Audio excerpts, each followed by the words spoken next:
Jangan lupa like, comment, and subscribe channel YouTube TVRI Bengkulu dan nyalakan lonceng notifikasinya.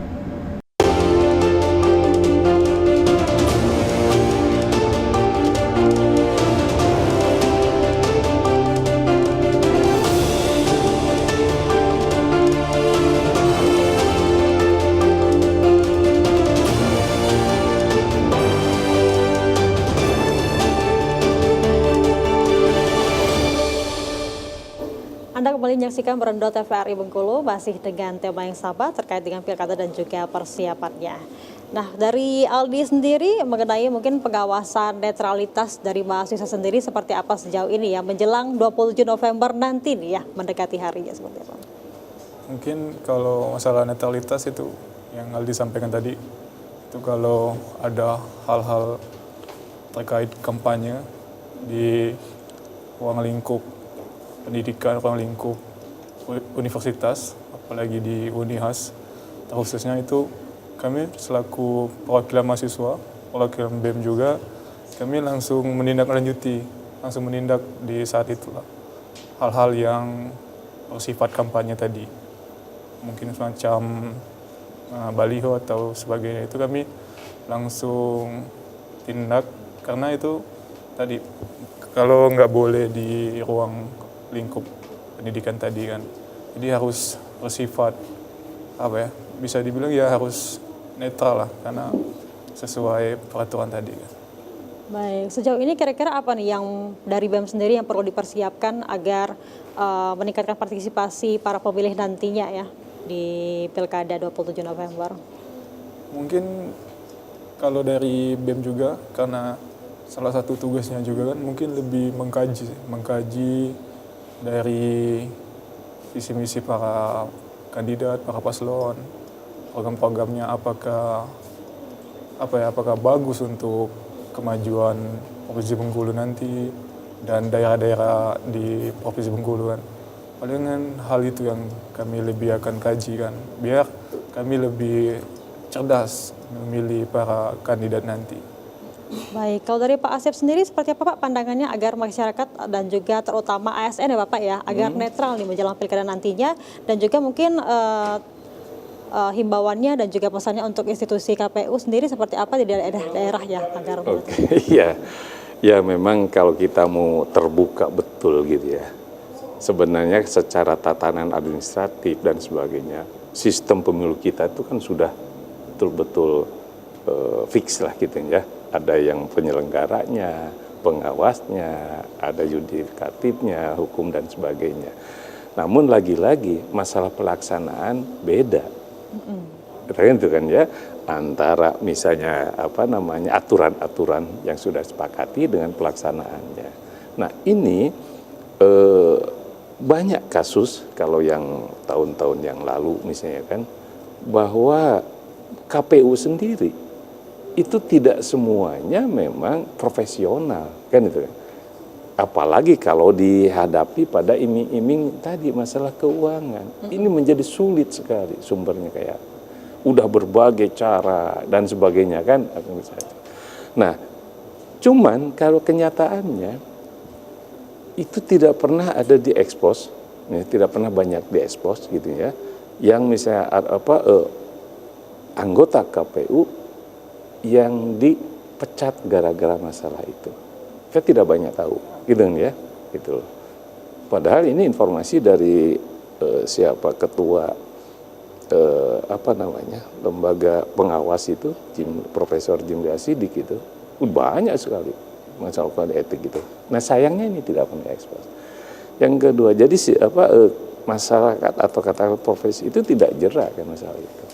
Yang kedua, misalnya tentang masalah money politik dengan tadi saya katakan ya, mau nggak mau karena sistemnya seperti itu.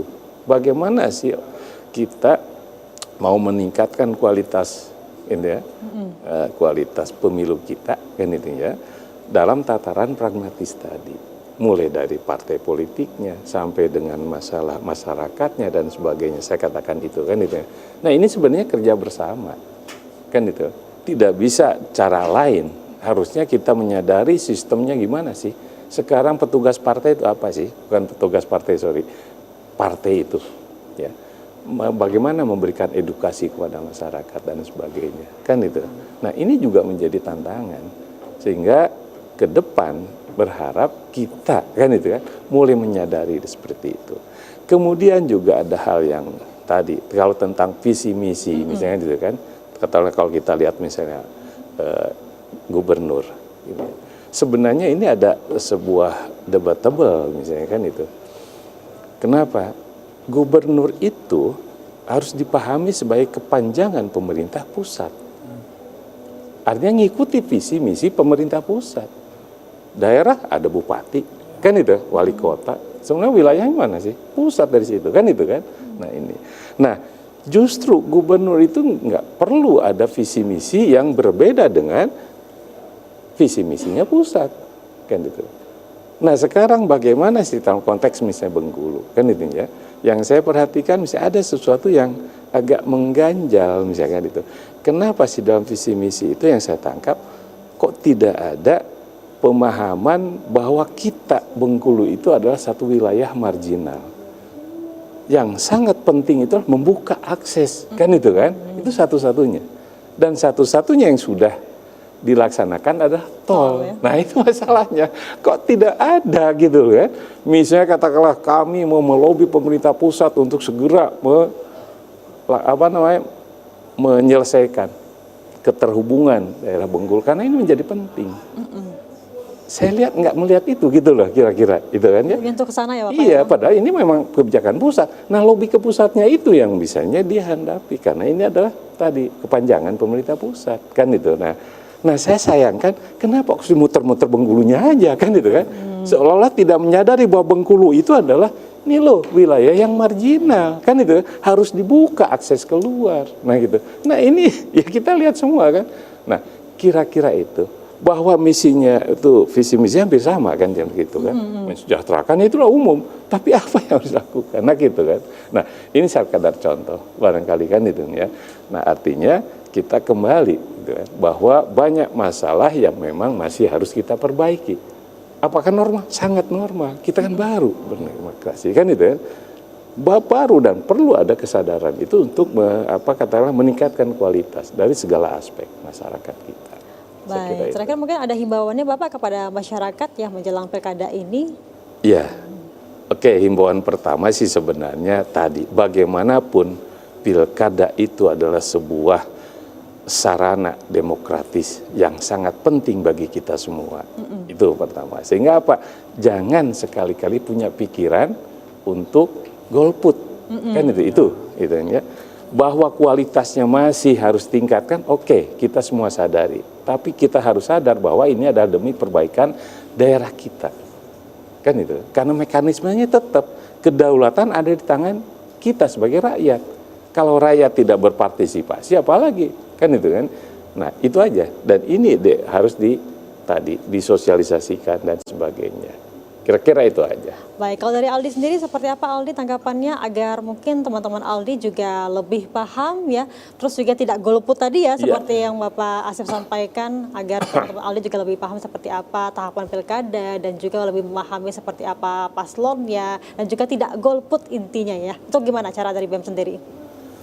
Kalau dari Aldi sih, mungkin untuk mahasiswa, para pemuda itu lebih jadi pemilihan cerdas.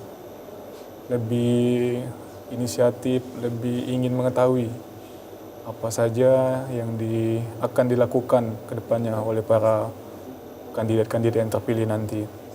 Jadi kita tuh harus melek akan informasi dan jangan terhasut oleh embel-embel yang dikasih oleh para paslon. Karena pemimpin itu ya untuk masa depan atau untuk kemajuan provinsi kita ke depannya. Jadi harus lebih cerdas dalam memilih itu.